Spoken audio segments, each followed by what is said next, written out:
قل يا عبادي الذين أسرفوا على أنفسهم لا تقنطوا من رحمة الله لا شريك له وأشهد أن محمدا عبده ورسوله لا نبي بعد أما بعد يا أيها الذين آمنوا اتقوا الله حق تقاته ولا تموتن إلا وأنتم مسلمون يا أيها الناس اتقوا ربكم الذي خلقكم من نفس واحدة وخلق منها زوجها وبث منهما رجالا كثيرا ونساء واتقوا الله الذي تساءلون به والأرحام إن الله كان عليكم رقيبا يا أيها الذين آمنوا اتقوا الله وقولوا قولا سديدا يصلح لكم أعمالكم ويغفر لكم ذنوبكم ومن يطع الله ورسوله فقد فاز فوزا عظيما أما بعد فإن أصدق الحديث كتاب الله وخير الهدي هدي محمد صلى الله عليه وسلم وشر الأمور محدثاتها فإن كل محدثة بدعة وكل بدعة ضلالة. Ikhwatul Islam, saudara kaum muslimin, para tetamu Allah rahimani wa rahimakumullah. Alhamdulillah, tidak henti-hentinya kita selalu bersyukur kepada Allah Subhanahu wa taala yang melimpahkan karunia, kasih sayang, taufik dan hidayah kepada kita bersama. Nikmat demi nikmat Allah Subhanahu wa taala hadiahkan kepada kita bersama, sehingga dengannya kita ingin selalu menjadi hamba yang bersyukur kepada Allah Subhanahu wa taala. Di dalam Al-Qur'an, ikhwatul Islam, ada sebuah surat yang mana surat tersebut menceritakan kepada kita tentang keadaan Nabi SAW sebelumnya. Kemudian setelahnya di akhir ayat Allah Subhanahu wa taala mengajarkan kepada hambanya bagaimana mereka bisa bersyukur kepada Allah Subhanahu wa taala. Karena memang di antara bentuk kita bersyukur kepada Allah Subhanahu wa taala adalah kita harus mengungkit pemberian yang Allah Subhanahu wa taala berikan kepada kita. Artinya apa, ikhwatul Islam? Misalnya kita berbicara di dalam doa, di dalam kalimat, di dalam munajat, kita mengatakan, ya Allah, dulu hamba adalah seorang hamba yang fakir, aku adalah hamba yang fakir, kemudian engkau berikan kepadaku kekayaan. Ya Allah, dulu aku adalah hamba yang miskin, kemudian engkau berikan karunia yang luar biasa.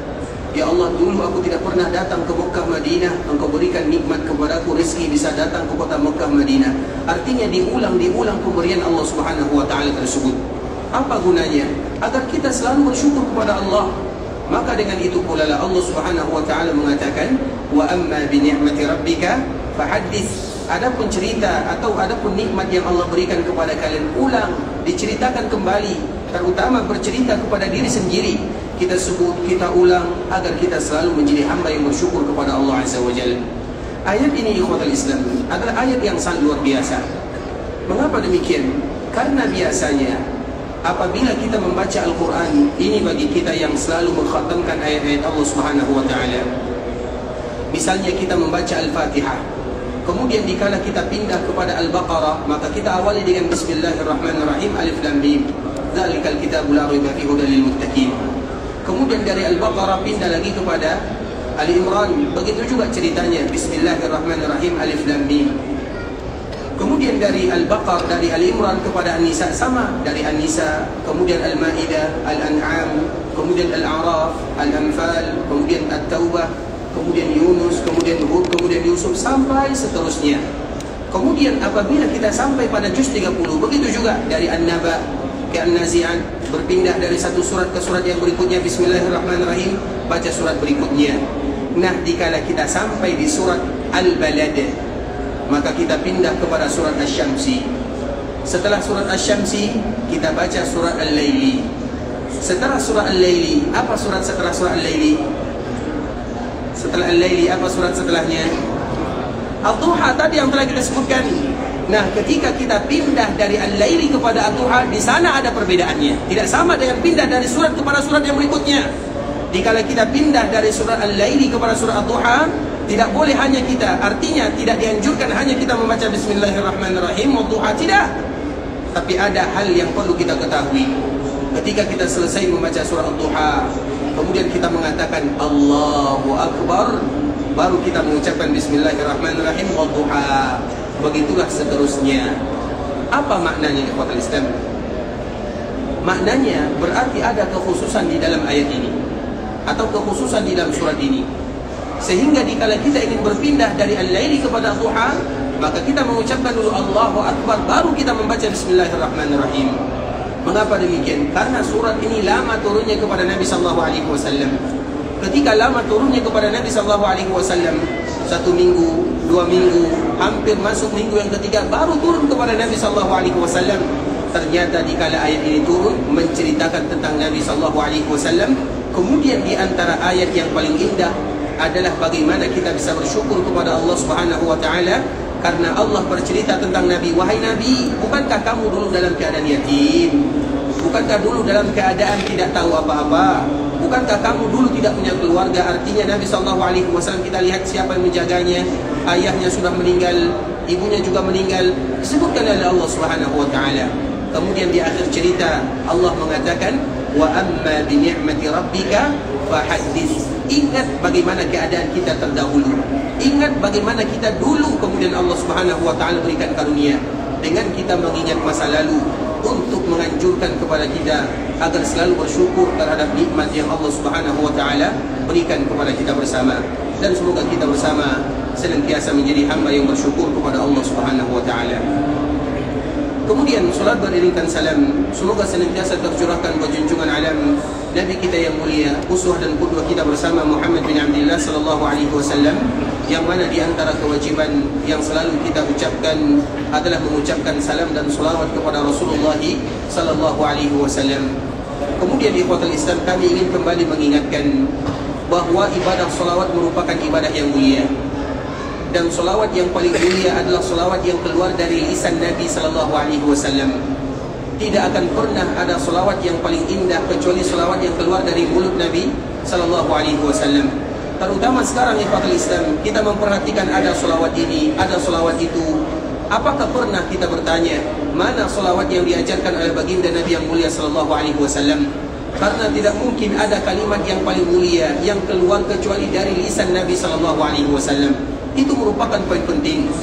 Sehingga dikala kita mengucapkan solawat, sesekali kita bertanya, mana solawat yang diajarkan oleh Nabi kepada para sahabatnya, kemudian dinukilkan oleh para sahabat kepada kita bersama. Sehingga dengannya kita juga ingin mengucapkan solawat sebagaimana yang diajarkan oleh Nabi sallallahu alaihi wasallam kepada para sahabatnya. Itu yang harus kita bertanya, ikhwatul Islam. Sehingga dengannya, dikala kita Allah jika khair. Barakallahu Tapi ikhwatul Islam,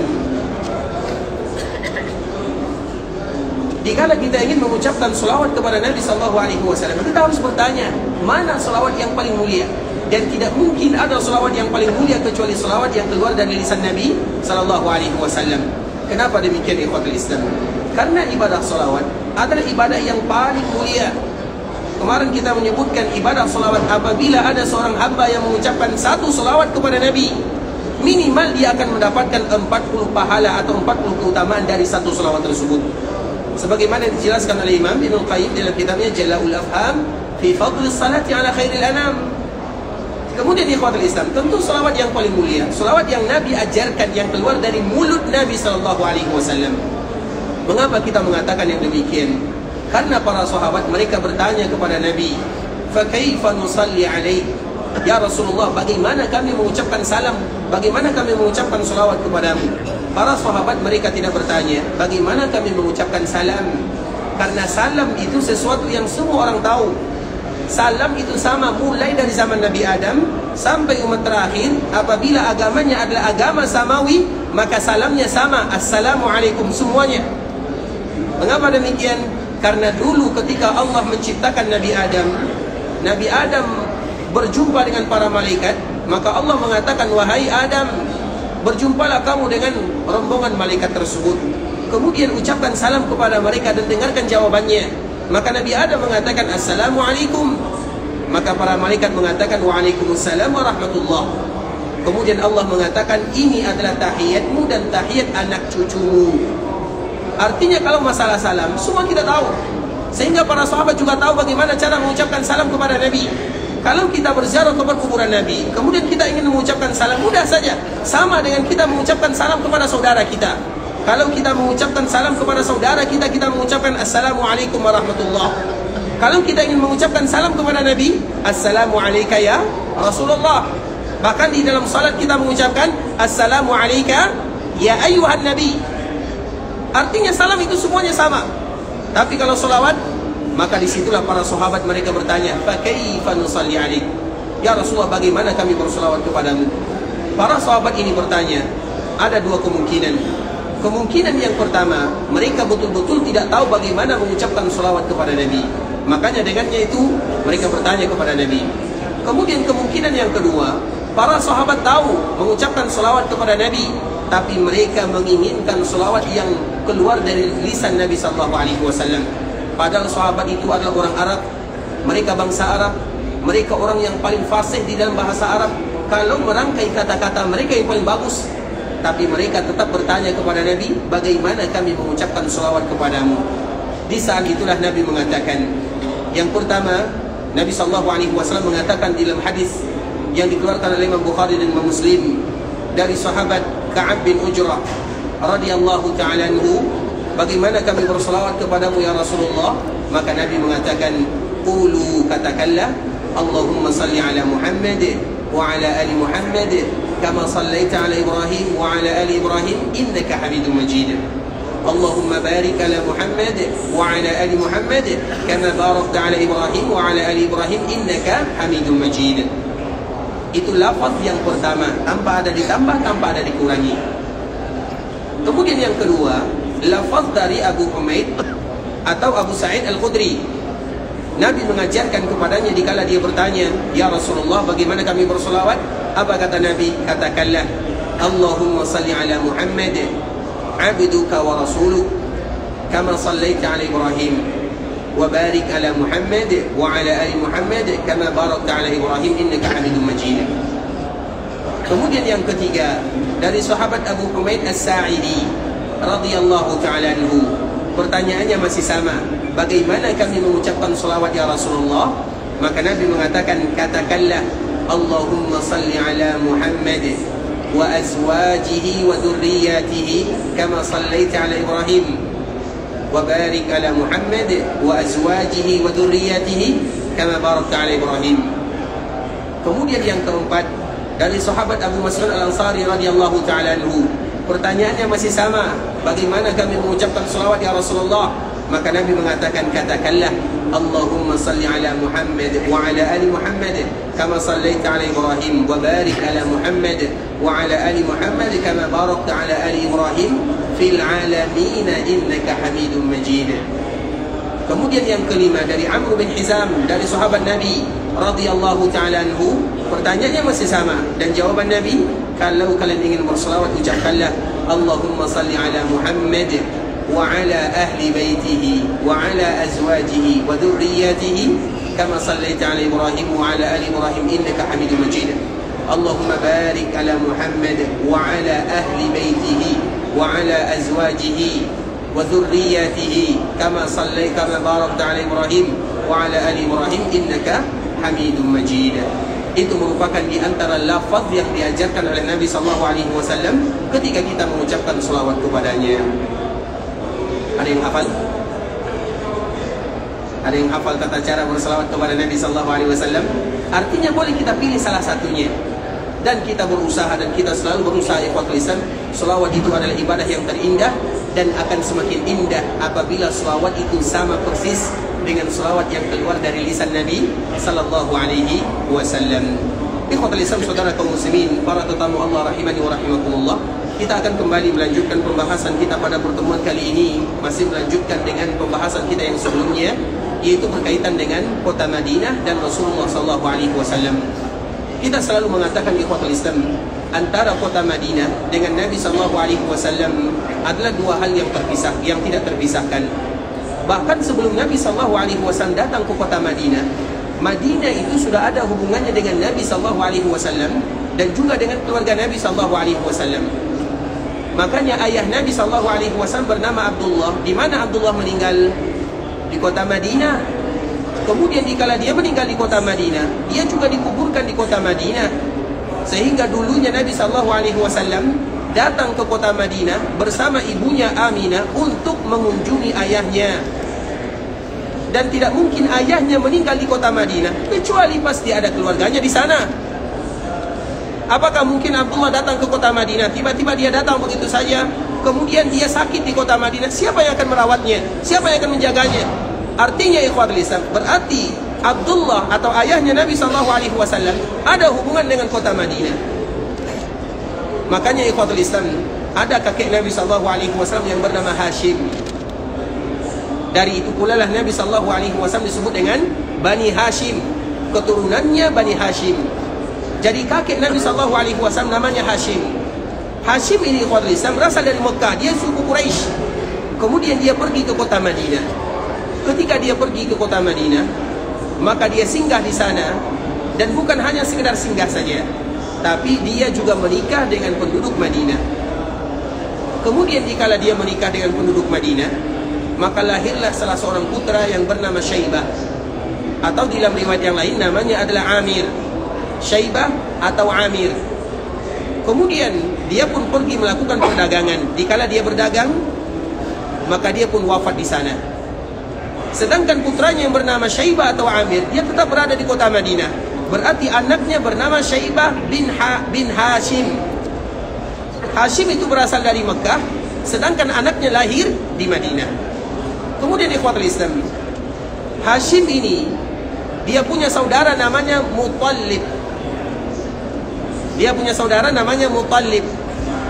Kemudian dia mendengarkan bahwa dia memiliki ponakan, artinya anak saudaranya. Dia mendengar ada nama anaknya yang bernama Syaibah atau Amir yang tinggal di kota Madinah. Maka dia pun melakukan perjalanan ke kota Madinah. Kemudian dikala dia melakukan perjalanan di kota Madinah, maka dia minta izin kepada ibunya, karena ayahnya sudah meninggal, ayahnya adalah saudaranya. Dia minta izin kepada ibunya untuk membawa Amir atau Syaibah ini ke kota Mekah. Kenapa demikian? Hashim itu adalah orang yang terpandang di kota Mekah. Kemudian ikhwatul Islam, Amir atau Syaibah yang tadi ingin dibawa, dia kulitnya agak sedikit hitam, tidak sama dengan yang lainnya. Kemudian maka dia bawalah ke kota Mekah. Sampai di Mekah, orang mengira bahwa Syaibah atau Amir ini adalah budaknya Muttalib. Kalau budak di dalam bahasa Arab apa artinya? Bahasa Arabnya Abdun. Maka dari situlah orang mengatakan bahwa yang dibawa oleh Muttalib ini adalah budaknya. Maka orang-orang Mekah memanggilnya dengan Abdun al-Muttalib. Sehingga kita kenal dengan yang namanya Abdul Muttalib. Kita kenal Abdul Muttalib? Kenal atau tidak? Itulah kakek Nabi SAW. Di mana kakek Nabi lahir? Di kota Madinah. Siapa nama aslinya? Syaibah atau Amir. Tapi dikala dia pergi ke kota Mekah, orang mengira itu adalah budaknya Muttalib. Maka semenjak itulah namanya terkenal dengan Abdul Muttalib. Hilang nama Syaibah, hilang nama Amir. Sehingga orang itu kenal dengan budaknya Al-Muttalib, padahal itu adalah anak saudaranya. Sehingga kita pun ikhwatul Islam, kita juga tidak kenal siapa nama kakek Nabi SAW. Abdul Muttalib bukan nama aslinya. Nama aslinya adalah Syaibah atau Amir. Namun itu yang sudah masyhur, itu yang sudah terkenal. Maka semenjak itulah orang mengatakan Abdul Muttalib, dan dia adalah kakeknya Hashim. Kemudian dikala dia berada di Mekah, maka dia menggantikan posisi ayahnya. Kenapa dia menggantikan posisi ayahnya? Karena Hashim itu adalah orang yang terpandang, pemimpin suku kalau bahasa kitanya. Digantikan oleh anaknya. Anaknya ini bernama Abdul Muttalib. Dari Abdul Muttalib inilah lahir yang namanya Muhammad bin Abdullah sallallahu alaihi wasallam. Makanya ikhwatul Islam, Nabi sallallahu alaihi wasallam dengan kota Madinah, ketika Nabi sallallahu alaihi wasallam berada di kota Madinah, Nabi sallallahu alaihi wasallam punya keluarga di kota Madinah. Punya akhwal. Akhwal itu kalau bahasa kitanya keluarga dari ibunya.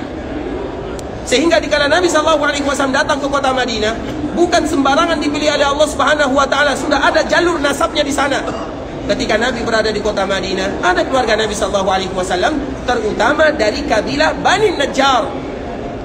Kenapa dari kabilah Bani Najjar? Karena Bani Najjar itu adalah kabilah yang paling besar yang ada di kota Madinah, dan itu adalah kabilah kakeknya atau neneknya Rasulullah sallallahu alaihi wasallam.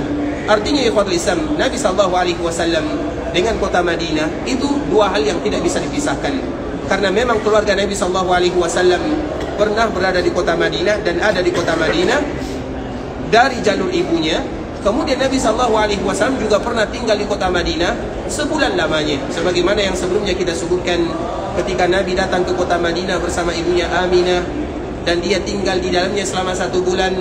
Kemudian setelah beberapa tahun Nabi datang lagi ke kota Madinah dan Nabi mengatakan, aku masih ingat di mana dulu aku bermain, di mana aku dulu menginap, kemana aku dulu pergi. Nabi SAW masih ingat nostalgianya ketika dia pergi ke kota Madinah bersama ibunya. Kemudian dikala Nabi tinggal di dalam kota Madinah, Nabi masih ingat akan itu semua. Oleh karenanya ikhwatul Islam, itu merupakan di antara ikatan sejarah antara Nabi SAW dengan kota Madinah, bahwa Madinah dengan Nabi SAW memiliki cerita semenjak kakek Nabi SAW, bahkan semenjak buyut Nabi SAW yang bernama Hashim. Dan disitulah Abdul Muttalib atau yang kita kenal Syaibah dilahirkan di kota Madinah, yang pada akhirnya dia kembali ke kota Mekah dibawa oleh pamannya yang bernama Al-Muttalib. Maka dengan itu pula terkenal kakeknya dengan Abdul Muttalib. Kemudian ikhwatul Islam, ketika Nabi SAW sampai di kota Madinah, maka yang pertama kali dibangun oleh Nabi SAW adalah Masjid Nabawi, sebagaimana cerita yang telah kita sebutkan sebelumnya. Nah, Masjid Nabawi yang dibangun oleh Nabi SAW itu merupakan perintah Allah Subhanahu Wa Taala, dan Allah yang menentukan lokasinya. Kemudian ketika Nabi SAW membangun Masjid Nabawi, maka Nabi SAW membangun yang ukurannya, panjangnya kurang lebih 35 meter. Itu merupakan panjang pembangunan Masjid Nabawi yang dibangun di zaman Nabi SAW, 35. Kemudian ikhwatul Islam, lebarnya adalah 30.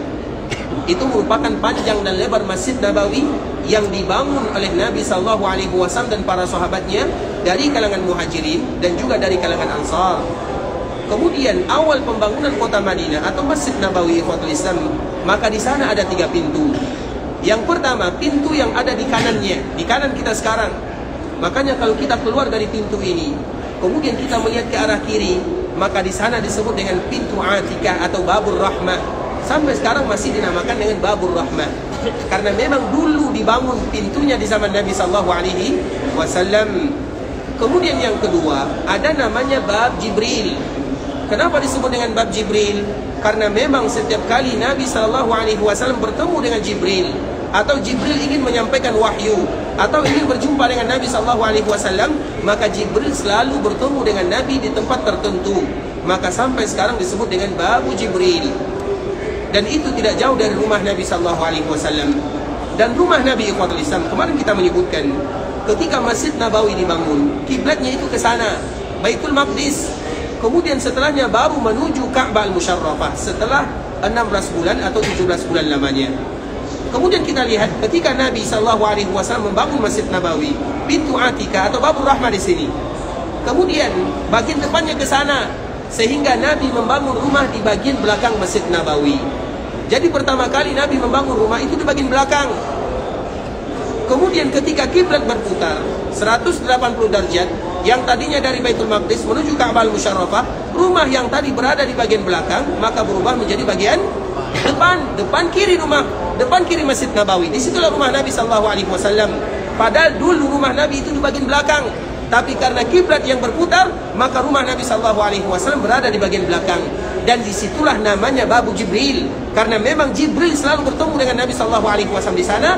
Maka sampai sekarang disebut dengan Babu Jibril, yaitu tempat untuk mengenang sejarah bahwa dikala Nabi SAW berada di rumahnya, Jibril turun di sana, kemudian menyampaikan wahyu kepada baginda Nabi yang mulia Muhammad bin Abdullah SAW. Kemudian ikhwatul Islam, ketika pembangunan Masjid Nabawi selesai, dan pembangunannya juga tidak terlalu memakan waktu yang lama. Mengapa demikian? Karena masjid yang dibangun oleh Nabi SAW sangat sederhana. Masjid yang dibangun oleh Nabi SAW ikhwatul Islam hanya beratapkan dengan langit saja. Artinya tidak ada atapnya, kecuali di bagian depan sedikit dan di bagian belakang sedikit. Bagian depan untuk Nabi SAW dan bagian belakang untuk para sahabat yang tidak memiliki rumah di kota Madinah, atau yang kita kenal dengan Ashabus Suffah. Ashabus Suffah itu jumlahnya banyak, lebih daripada 70 orang. Ketika mereka datang ke kota Madinah, terkhusus orang-orang Muhajirin, maka mereka meninggalkan semuanya. Bukankah kemarin kita membacakan ayat Allah Subhanahu wa taala, lil fuqara'il muhajirin alladziina ukhriju Ingatlah bagaimana orang-orang muhajirin yang fakir, karena memang mereka semuanya fakir. Bukan berarti mereka tidak punya harta, tidak punya rumah, tidak punya tanah, tapi semuanya ditinggalkan di Makkah Al-Mukarramah. Dan mereka tidak boleh membawa satu pun. Sehingga Allah mengatakan alladzina ukhriju min diyarihim wa amwalihim. Mereka dikeluarkan dari rumahnya dan dipisahkan dari hartanya. Artinya dikala mereka datang ke kota Madinah, mereka dalam keadaan fakir. Sehingga bagaimana caranya? Ketika datang ke kota Madinah, bagaimana cara Nabi SAW untuk membantu saudara muhajirin? Maka dari itulah Nabi SAW menyebutkan dengan mempersaudarakan al-mu'akhah. Al-mu'akhah itu artinya mempersaudarakan antara muhajirin dengan ansar. Dan persaudaraan yang dilakukan oleh Nabi terhadap muhajirin dan ansar itu bukan persaudaraan yang sembarangan. Bahkan di antara satu dengan yang lainnya hampir saja bisa saling mewariskan. Artinya lebih daripada kekeluargaan, lebih daripada saudara. Tapi itu dulu. Kemudian ikhwatul Islam, dan tidak semuanya mendapatkan yang demikian. Sisanya mana? Tentu mereka tidak memiliki rumah, mereka tidak memiliki tempat tinggal. Di mana mereka tinggal? Maka mereka tinggal di dalam Masjid Nabawi, maka dikenal dengan Ashabus Suffah. Dan masalah ini ikhwatul Islam, kita lihat bagi kita yang pergi ke bagian belakang perkuburan Nabi SAW, kita akan melihat ada bangunan atau ada tempat yang ditinggikan dari Masjid Nabawi kurang lebih 40 cm.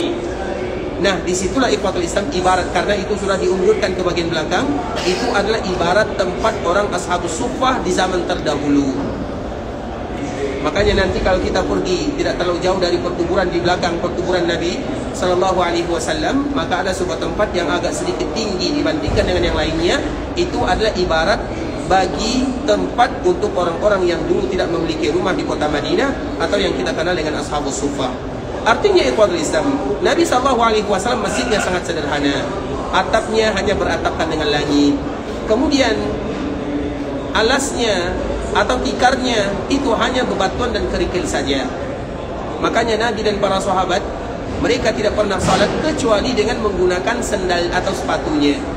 Tidak akan kita jumpai ikhwatul Islam Nabi SAW dan para sahabatnya kecuali mereka salat dengan menggunakan sepatu atau sendalnya. Mengapa demikian? Karena tidak ada tikarnya, tidak ada karpetnya. Dan kita tahu di kota Madinah, kalau panas, Allahu Akbar, sangat panas.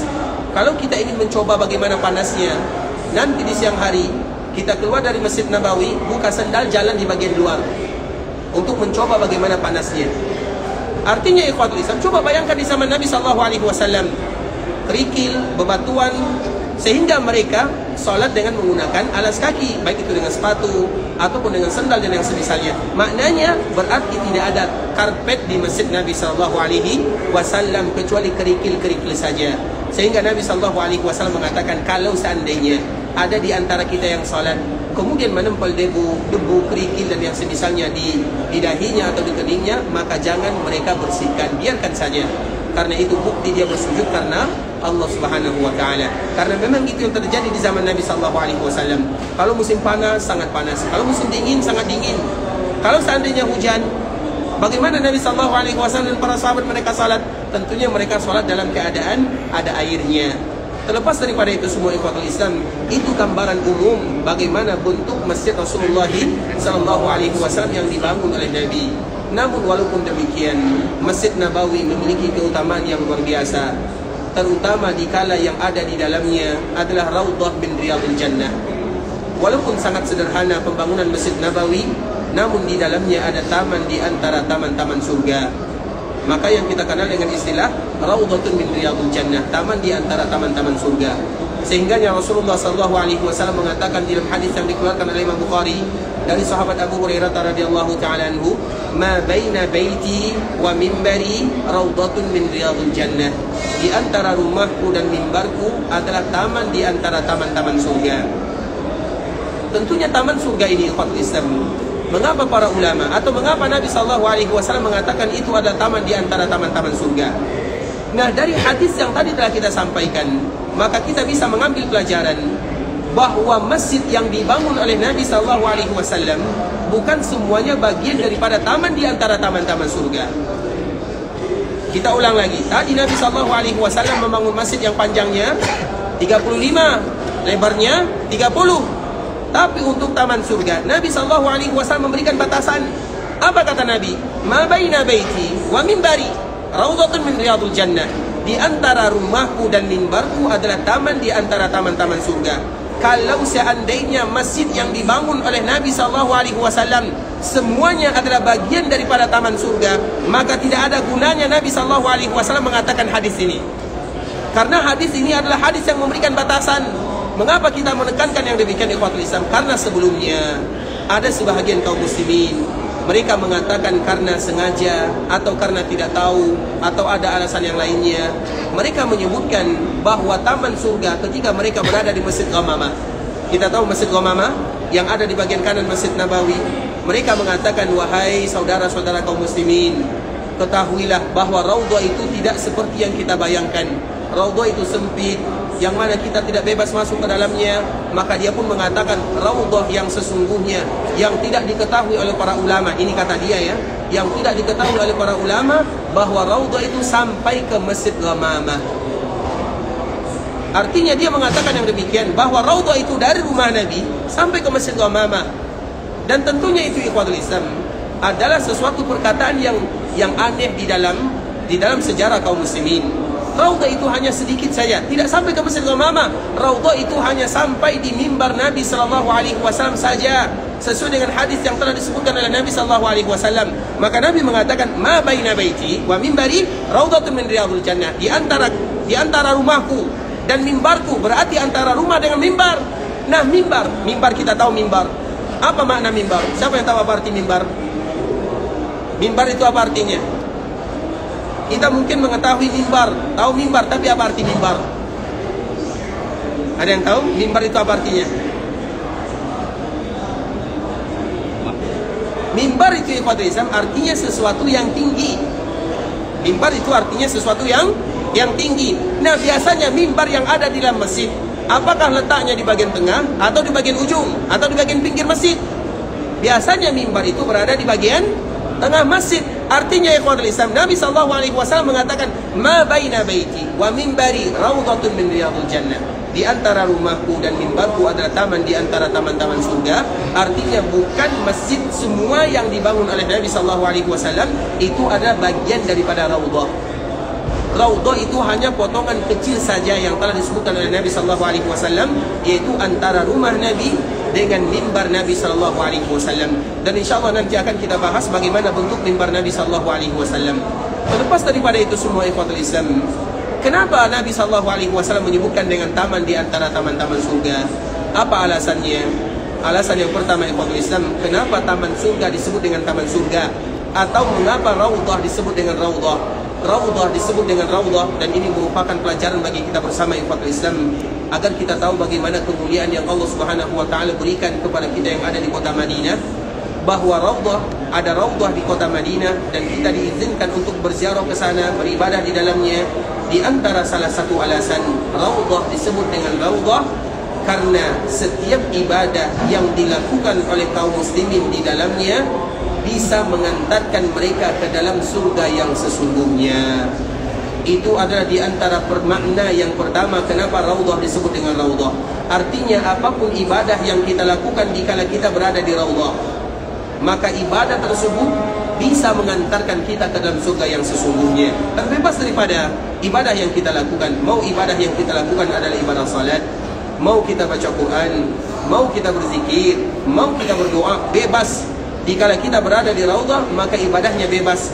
Nah, artinya apabila kita beribadah di raudhah, harapannya dengan ibadah yang kita lakukan di dalam raudhah, maka bisa mengantarkan kita ke raudhah yang sesungguhnya.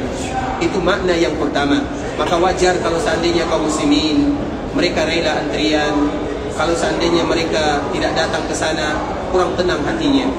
Kalau sekarang, ikhwatul Islam, kira-kira kalau kita antri masuk raudhah berapa jam? Kalau sekarang berapa jam kita antri masuk ke sana? Ada 1 jam? Ada 2 jam? Ada 2 jam, ada 3 jam, tergantung waktunya. Kalau sekarang mungkin ada yang 1 jam sampai 2 jam saja. Coba bayangkan, untuk masuk ke dalam raudhah saja, ikhwatul Islam, terutama di zaman sekarang ini, butuh antri, butuh janji. Kalau tidak ada janji, kalau tidak ada bukti, maka kita tidak diizinkan masuk ke dalam raudhah untuk mendapatkan kemuliaan yang dijanjikan oleh Allah Subhanahu wa taala. Dan semoga Allah mudahkan semua kita masuk ke dalam raudhah. Kemudian ikhwatul Islam, makna yang kedua, kita tahu masuk Raudhah. Raudhah itu tidak ada hubungannya dengan ibadah umrah. Raudhah itu juga artinya ikhwatul Islam, masuk Raudhah itu hukumnya bukan wajib. Masuk Raudhah itu hukumnya adalah sunnah saja. Artinya apabila ada orang yang tidak masuk ke dalam Raudhah, maka dia tidak akan berdosa dengannya. Dan dia juga tidak meninggalkan sesuatu yang diwajibkan oleh Allah Subhanahu wa taala. Tapi coba kalau ada di antara kaum muslimin, mereka datang ke kota Madinah, kemudian tiba-tiba mereka tidak bisa masuk ke dalam Raudhah, bagaimana perasaannya? Paling tidak dia marah kepada pembimbingnya. Kemudian bulan depan dia akan tukar travelnya. Artinya ikhwatul Islam, ada kekesalan di sana. Kalau disengaja, berbeda dengan tidak disengaja, itu lain cerita. Artinya saking inginnya kaum muslimin untuk beribadah di Raudhah. Kenapa? Karena memang itu di antara maknanya. Apabila seseorang bisa beribadah di dalamnya, maka mereka akan mendatangkan atau mendapatkan ketenangan jiwa, ketenangan hati. Kalau mereka tidak bisa beribadah di dalamnya, ada saja hal-hal yang belum selesai dan sempurna mereka lakukan selama mereka berada di kota Madinah. Sehingga dari sini para ulama mengatakan di antara makna Raudhah yang kedua, apabila ada seorang hamba yang beribadah di sana, maka seolah-olah mereka akan mendapatkan ketenangan, kenyamanan sebagaimana mereka tenangnya berada di dalam surga Allah Subhanahu wa taala. Kemudian makna yang ketiga, kita ingin mengetahui apa itu makna Raudhah agar kita semangat beribadah di dalamnya. Makna yang ketiga ikhwatul Islam, mengapa Raudhah disebut dengan Raudhah?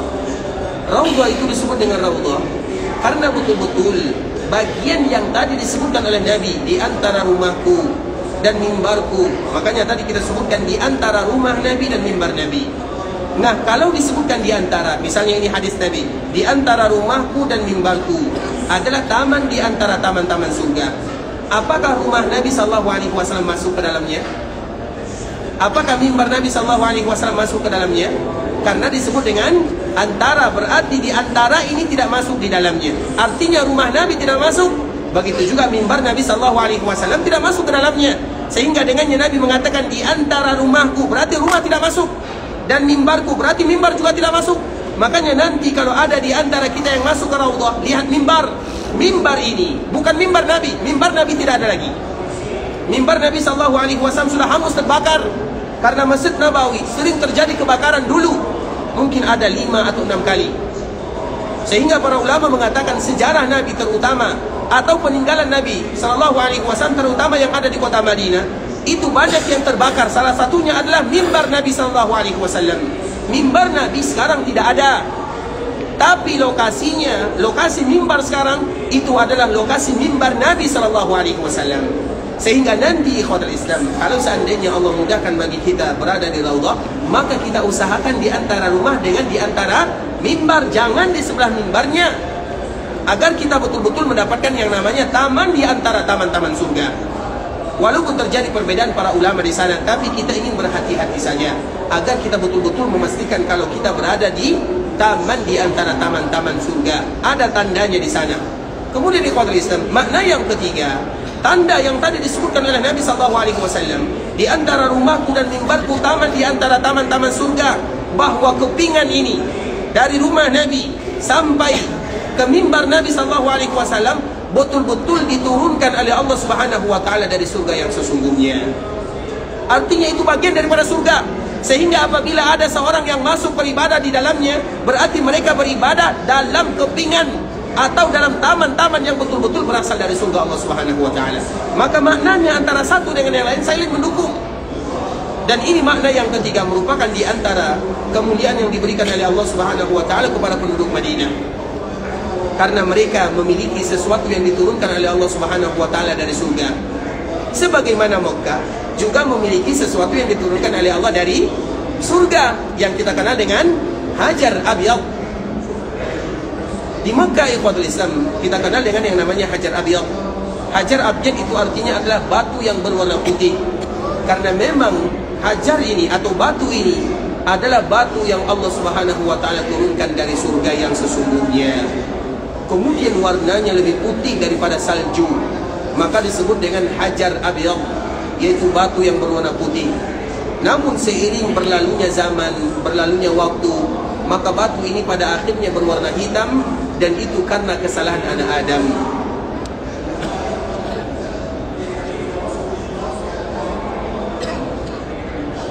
Artinya ikhwatul Islam, batu ini adalah batu yang berasal dari surga Allah Subhanahu wa taala. Kalau seandainya di Mekah ada sesuatu yang berasal dari surga, maka di Madinah juga ada sesuatu yang berasal dari surga. Kalau di Mekah ada Hajar Aswadnya, kalau di Madinah ada Raudhahnya. Dan di Mekah ada yang tadi kita sebutkan, namanya adalah Hajar Abyad, kemudian pada akhirnya berubah menjadi Hajar Aswad. Dan Hajar Aswad ini ikhwatul Islam sangat mulia. Kita pun kaum muslimin akan berlomba-lomba untuk menciumnya, karena itu di antara sunnahnya.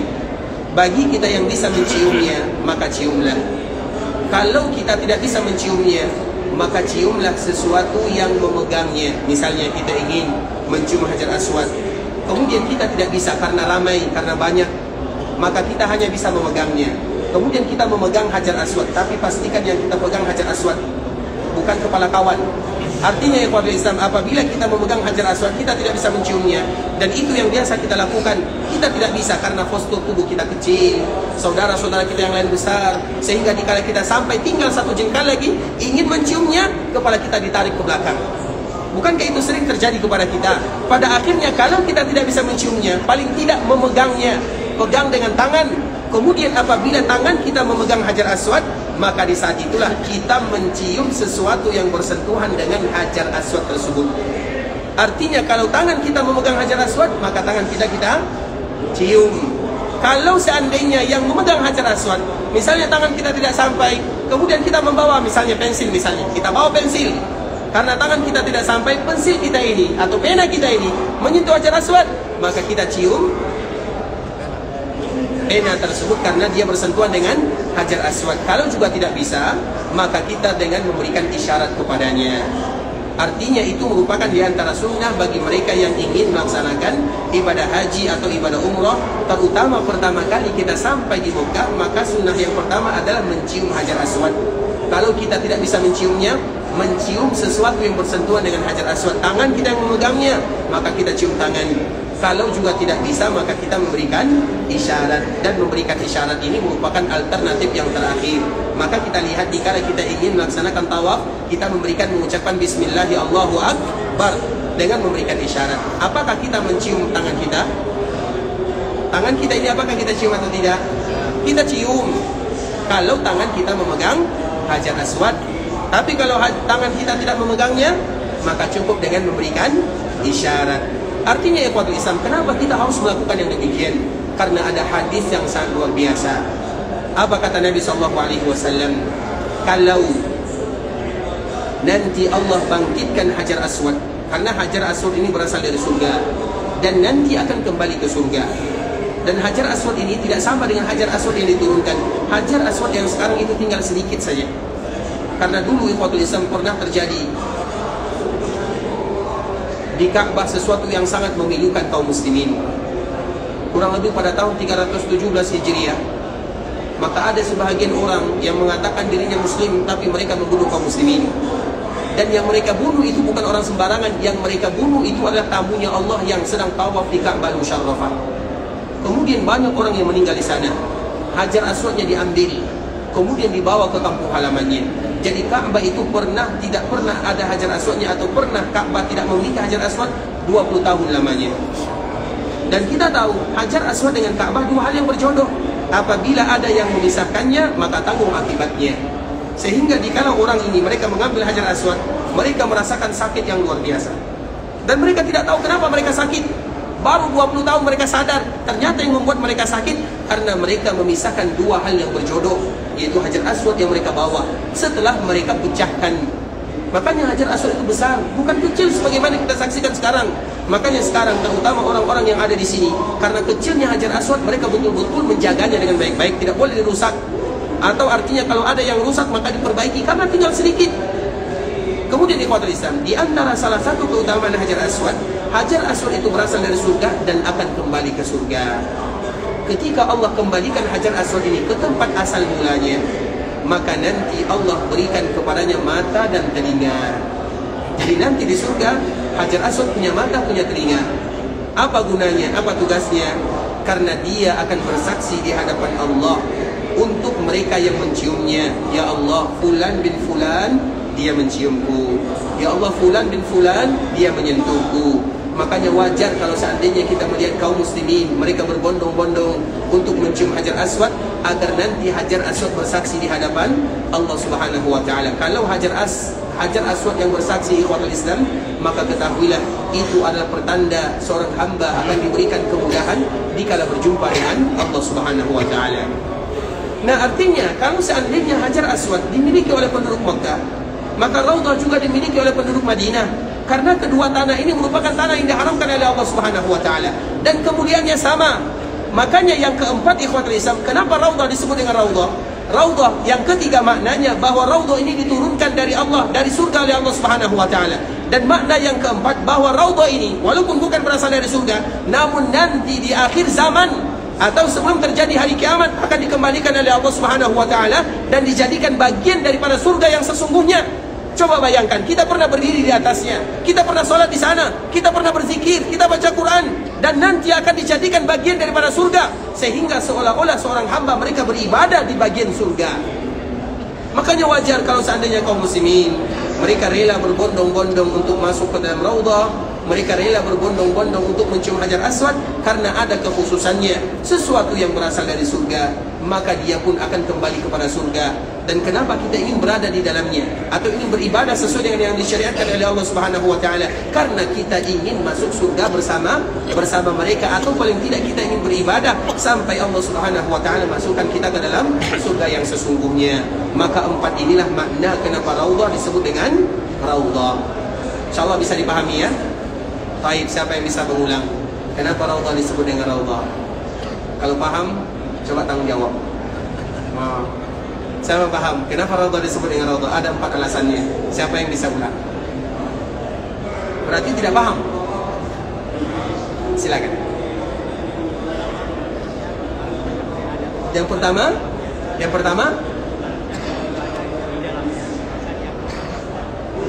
siapa yang mengantarkan ke dalam surga? Barang siapa yang beribadah di Raudhah, seolah-olah ibadah yang dia lakukan bisa mengantarkan dia ke dalam surga. Itu makna yang pertama. Baik, yang kedua,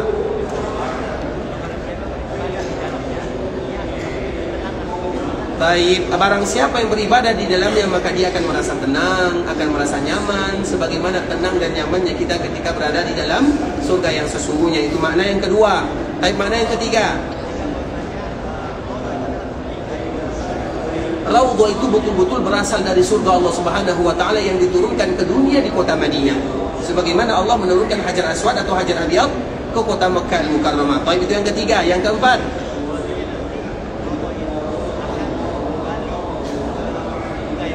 bahwa kepingan ini atau Raudhah yang disebutkan oleh Nabi SAW akan diangkat oleh Allah Subhanahu wa ta'ala dan betul-betul dijadikan bagian daripada surga yang sesungguhnya, atau dijadikan bagian daripada taman surga yang sesungguhnya.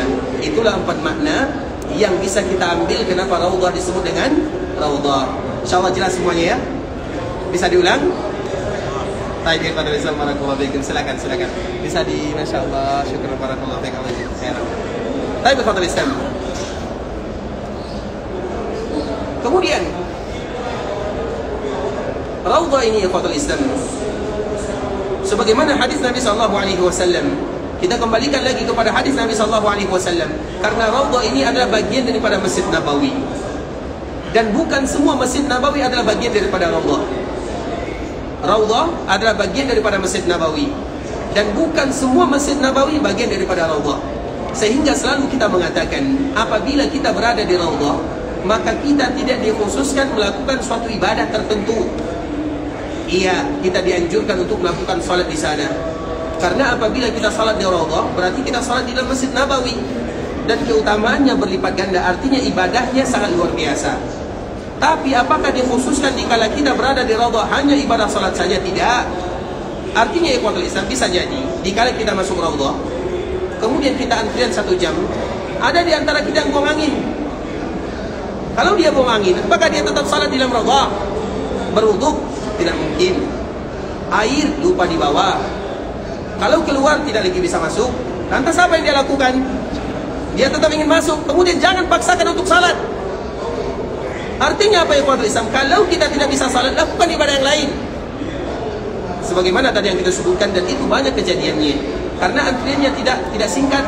Ada yang 1 jam, ada yang 2 jam. Kalau di bulan Ramadan sampai 4 jam. Artinya dalam penantian ini bisa jadi ada di antara kita yang tidak tahan, atau ada di antara kita yang buang hajat, atau yang buang angin dan yang semisalnya. Nah, kalau dia masuk ke dalam Raudhah, jangan beribadah salat di dalamnya, karena kita tidak sah salatnya tanpa dalam keadaan bersuci. Artinya bisa jadi kita ganti dengan ibadah yang lain. Atau kalau seandainya dia masuk ke dalam Raudhah di waktu-waktu yang tidak boleh kita melakukan salat di sana. Kapan misalnya? Nabi SAW mengatakan kepada kita bersama, ada 5 waktu yang kaum muslimin tidak boleh salat.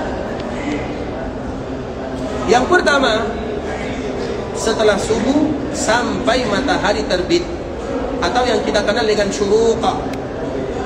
Apabila ada di antara kaum muslimin mereka salat subuh, kemudian mereka duduk di masjid, apakah boleh bagi mereka pada waktu itu untuk melakukan ibadah salat? Boleh atau tidak? Salat boleh atau tidak? Apa jawabannya? Boleh atau tidak? Boleh. Kalau salatnya adalah kalau dia seandainya ketinggalan salat sunat fajar. Karena salat sunat fajar itu ikhwatul Islam boleh kita menggantinya kalau kita terbiasa melakukannya. Bisa dipahami? Salat sunat fajar, misalnya salat sunat fajar yang memiliki pahala yang luar biasa, kemudian tiba-tiba kita masuk masjid dan kita terlambat dan kita biasa melakukannya, kemudian masuk ke Masjid Nabawi atau masjid mana saja, kemudian kita salat subuh dan kita belum salat sunat fajar, maka kita salat sunat setelah melakukan salat subuh. Artinya boleh kita melakukan salat sunat setelah salat subuh kalau itu untuk mengganti. Atau misalnya kalau ada orang yang salat subuh, kemudian setelah salat subuh dia ingat ternyata dia tertidur di malam tadi belum melakukan salat isya. Apakah boleh dia melakukan salat isya pada waktu itu? Boleh, tidak menjadi masalah. Yang tidak boleh itu ikhwatul Islam adalah salat yang tidak ada namanya. Misalnya dia salat subuh bersama kaum muslimin, kemudian dia keluar, kemudian dia masuk lagi. Apakah boleh dia salat? Boleh, karena namanya adalah salat tahiyatul masjid. Tapi kalau seandainya dia salat subuh, kemudian dia duduk di dalam masjid, kemudian dia baca Quran, penat baca Quran, dia berzikir, apalagi ibadah yang harus dia lakukan, maka dia mengatakan aku salat sajalah. Apakah boleh pada waktu itu dia melakukan salat seperti ini? Maka tidak boleh dia melakukan salat seperti ini. Kapan? Setelah salat subuh sampai matahari terbit. Itu waktu yang pertama dilarang. Kemudian waktu yang kedua, pas di kala matahari terbit, makanya salat sunat syuruk itu tidak boleh bagi kita melakukannya kecuali kita menunggu kurang lebih 5-7 menit. Misalnya waktu syuruk matahari terbit, jangan langsung kita salat, maka tunggu dulu kurang lebih 5-7 menit. Misalnya sekarang waktu syuruk masuknya jam 6 atau jam 6 kurang 1 menit, jangan kita salat jam 6 kurang 1 menit. Salatlah jam 6 lewat 4 menit atau 5 menit dan yang semisalnya. Maka disebut dengan waktu syuruk. Kemudian ikhwatul Islam, waktu yang ketiga di kala matahari tergelincir atau zawal, yang kita kenal dengan istilah zawal, dan waktunya tidak lama. Kemudian yang keempat, setelah asar sampai matahari terbenam. Makanya hukum solat setelah asar sama statusnya dengan hukum solat setelah solat subuh. Kalau ada namanya silakan kita salat, kalau tidak ada namanya maka jangan kita salat, karena tidak boleh kita solat sunat mutlak setelah asar. Sehingga sebagian para ulama mengatakan di ikhwatul Islam, waktu asar itu bukan untuk salat, terutama bagi kita yang berada di dalam masjid. Tapi waktu asar itu adalah waktu, ada 2 ibadah yang paling mulia. Yang pertama adalah berzikir kepada Allah Subhanahu wa taala. Dan tidak ada zikir yang paling bagus kecuali Al-Quran. Al-Quran adalah zikir yang paling mulia. Artinya kalau kita baca Quran setelah asar, itu adalah waktu yang paling bagus. Kenapa? Karena apabila kita beribadah kepada Allah ketika manusia lalai darinya, maka pahalanya sangat luar biasa. Asar adalah waktu di mana biasanya kalau asar kita kemana? Beli bakso, atau berkumpul bersama kawan, atau cari yang lain. Karena waktu itu adalah waktu yang santai. Tiba-tiba ada sebagian kaum muslimin mereka beribadah baca Quran di dalam masjid. Itu adalah ibadah yang luar biasa. Makanya pahalanya tidak sama. Orang baca Quran di pagi hari dengan orang baca Quran di sore hari tidak sama pahalanya. Orang berzikir di pagi hari atau di malam hari dengan mereka berzikir di sore hari tidak sama pahalanya. Makanya ibadah yang bagus dilakukan setelah asar. Yang pertama adalah berzikir. Dan zikir yang paling bagus baca Quran atau baca hadis Nabi SAW. Karena semuanya adalah zikir. Kemudian ibadah yang paling bagus dilakukan setelah asar adalah luzumul masajid. Ketika kita tidak keluar dari rumah Allah Subhanahu wa taala, kita tahan diri. Makanya momennya di sini sekarang ikhwatul Islam mudah sekali. Ketika kita asar, kalau bisa tidak ada jadwal, tidak ada kegiatan, duduklah di rumah Allah Subhanahu wa taala. Kalau di kampung halaman sulit bagi kita duduk, baru pulang ke rumah setelah salat asar, maka anak minta ingin berjalan-jalan, keluarga minta ini, minta itu. Akhirnya sulit bagi kita untuk duduk di rumah Allah Azza wa Jalla. Sedangkan sekarang mudah bagi kita. Lakukanlah walaupun 1 kali seumur hidup. Artinya duduk setelah asar sampai maghrib di rumah Allah, itu merupakan ibadah yang paling mulia. Itulah ibadah yang dianjurkan. Makanya dikala kita berada di masjid, kemudian kita berzikir, jangan kita melakukan salat sunat di sana, apalagi yang namanya salat sunat mutlak, kecuali kalau salat sunat muqayyad. Misalnya kita keluar masjid, kemudian kita masuk lagi, maka salat tahiyat namanya. Atau kita berwuduk, maka salat sunat wuduk namanya. Ataupun yang semisalnya, maka tidak dianjurkan atau tidak boleh bagi kita salat pada waktu ini. Begitu juga waktu yang kelima dilarang adalah dikala kita berada di waktu wuruk. Wuruk itu dikala matahari terbenam. Pas matahari terbenam, jangan kita langsung salat di sana, tahan sebentar, karena waktunya hanya 3-4 menit sahaja. Terlepas daripada itu semua ikhwatul Islam, artinya ada waktu yang kita dilarang untuk melakukan salat di sana. Salah satunya adalah setelah subuh sampai matahari terbit, dan setelah asar sampai matahari terbenam. Nah, permasalahannya, kalau seandainya ada di antara kita yang masuk raudhah di waktu ini, bagaimana keadaan kita di dalam raudhah? Kemudian kita sampai di raudhah, apakah kita salat di dalamnya atau tidak? Apa jawabannya? Karena apakah ada di antara kita yang jadwalnya setelah asar? Banyak. Apakah ada di antara kita yang jadwalnya setelah subuh? Ada. Lantas kalau seandainya mereka masuk ke raudhah, apakah mereka boleh sholat di sana? Misalnya mereka antrian sebentar, kemudian apalagi asar antrian setengah jam atau 1 jam, mereka masuk jam 5.30. Apakah mereka sholat di dalam raudhah? Sholat atau tidak? Nah, sholat atau tidak? Sholat? Sholat tahiyatul masjid saja. Padahal dia kan berada di dalam masjid. Sholat tahiyatul masjid itu dilakukan bagi mereka yang dari luar masjid ke dalam masjid. Sekarang kita antrian di raudhah di mana? Di bagian depan atau tidak? Bagian depan masjid itu disebut masjid atau tidak? Teras masjid, pekarangan masjid, itu disebut dengan masjid atau tidak? Masjid Nabawi, kita berbicara tentang Masjid Nabawi. Di sini kita disebut dengan masjid atau tidak? Di luar, kanan, kiri, depan, belakang, apakah itu disebut dengan masjid? Disebut masjid atau tidak? Ada yang bukan, ada yang tidak. Yang mana betul? Baik, kita contohkan. Ketika kita masuk Masjid Nabawi, maka dianjurkan bagi kita untuk membaca doa. Doa masuk ke dalam masjid. Apa doa masuk ke dalam masjid? Allahumma ftahli abwaba rahmatik, atau doa yang lainnya. Doa ini bagi kita pribadi, kapan kita mengucapkannya? Apakah di pintu sini atau pintu luar sana? Pintu sini. Berarti kalau kita ucapkan di pintu sini, seolah-olah kita mengatakan di luar, bukan bagian daripada masjid. Baik, kalau kita masuk masjid biasanya mendahulukan kaki kiri atau kaki depan? Kanan.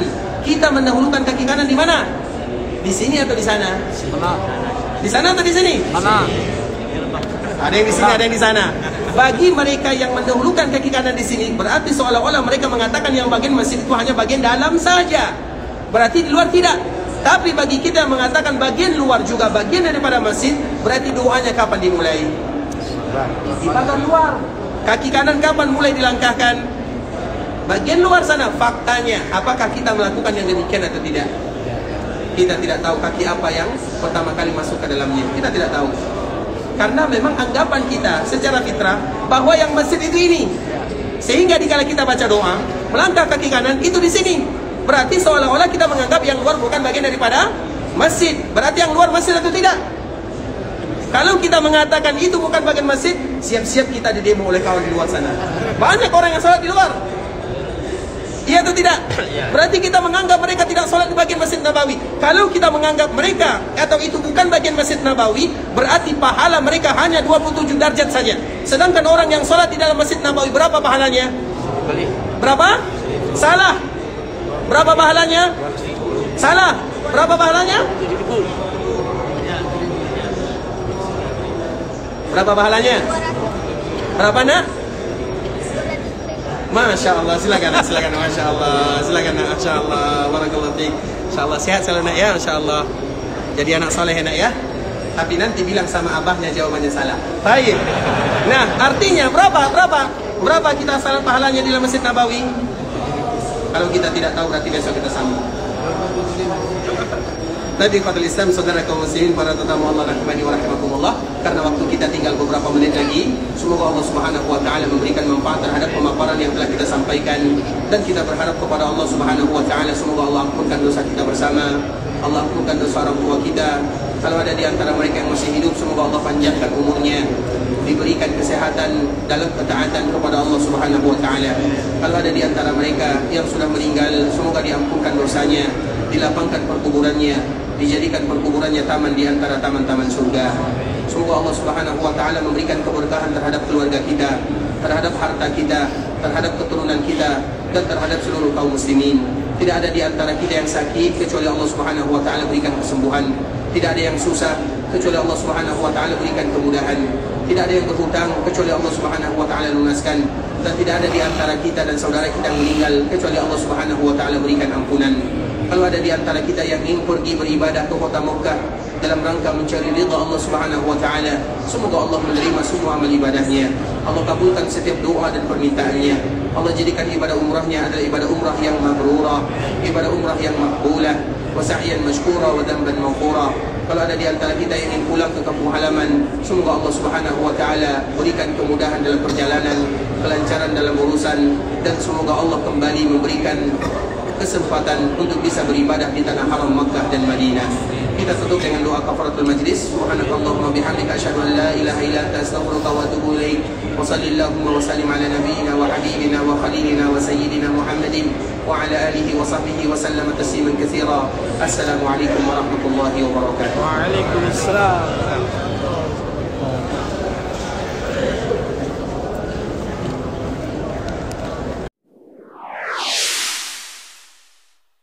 قل يا عبادي الذين أسرفوا على